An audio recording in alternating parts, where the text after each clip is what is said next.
যারা ভালো খেলতে পারে, যারা দক্ষ এবং এই খেলাতেই যারা মেধাবী, তারা যেন সমান সুযোগ পায়, তারা যেন জায়গা পায়। মানে তার কাস্ট, তার ক্রিড, তার রাজনৈতিক রং কি, এই দিয়ে যেন কোনো খেলোয়াড়কে বিবেচনা করা না হয়। এই সর্বনাশ হয়ে গেছে কিন্তু আমাদের 16-17 বছরে। বিশ্বাস করবেন কি করবেন না, একজন প্রখ্যাত ক্রিকেটার আমাদের এই দেশে, সে মানে দলে আসুক, কোন দল করবে আমাদের দেখার দরকার নাই, কিন্তু সে আমাকে টেলিফোন করেছিল এবং আমার সাথে আমাদের একজন মহিলা নেত্রী নিপুণ রায় চৌধুরী ছিল, তাকে টেলিফোন করেছে, আমাকে টেলিফোন করেছে। সে বলল যে ভাই, আমি তো স্পোর্টসম্যান, আমি তো ক্রিকেটার, আমি নির্বাচন করতে চাই বিএনপি থেকে। তো খুবই আনন্দিত হলাম। আমি বললাম, তোমার মতো একটা ছেলে যদি আসে, আমি ওইভাবে চাই না যে তুমি খেলা ছেড়ে চলে আসো, কিন্তু তুমি করতে চাও, নিশ্চয়ই আমি রাজি আছি। এটা 2018 সালের আগের কথা বলছি। কিন্তু পরে দেখলাম সে আরেকটি রাজনৈতিক দল থেকে সে নির্বাচন করে এমপি হয়েছে। তারপর মনে হয়েছে তার উপর চাপ প্রয়োগ করা হয়েছে, তাকে নানাভাবে উৎপীড়ন করা হয়েছে এবং তার যে খেলার যে প্রতিভা এবং তার জাতীয় আন্তর্জাতিক যে পরিচয় খেলার মাধ্যমে, সেটাকে নিশ্চিহ্ন মুছে দেওয়ার জন্য নানাভাবে চাপ প্রয়োগ করে তাকে নিয়ে যাওয়া হয়েছে তার দিকে।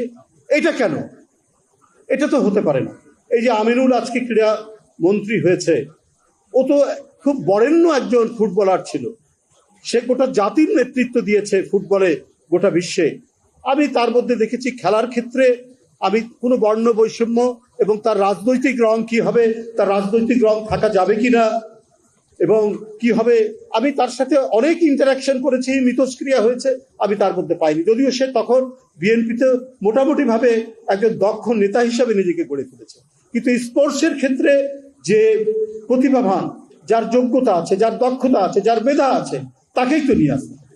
আমি আপনাদের কাছে বলে রাখি শুধু একটি কথা, যারা এখানে দাঁড়িয়ে আছেন, যার নেতৃত্বে সরকার গঠন করা হয়েছে, আমাদের প্রধানমন্ত্রী তারেক রহমান, আমি তার মধ্যেও কিন্তু দেখিনি যে সব ক্ষেত্রে, কি স্পোর্টস, কি কালচার, কি গায়ক, কি গায়িকা, প্রত্যেকটি ক্ষেত্রে দল বাছাই করতে হবে, ও আমার লোক, সে তার লোক, এইটা তার বিবেচনার মধ্যে নেই।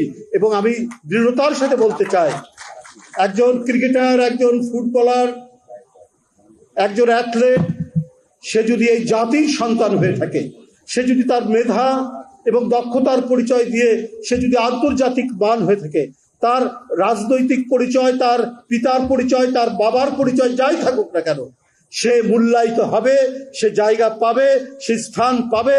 তার কোনো রং বিভাজিত করতে পারবে না, কোনো রং দিয়ে তাকে সরাতে পারবে না তার নিজস্ব অবস্থান থেকে।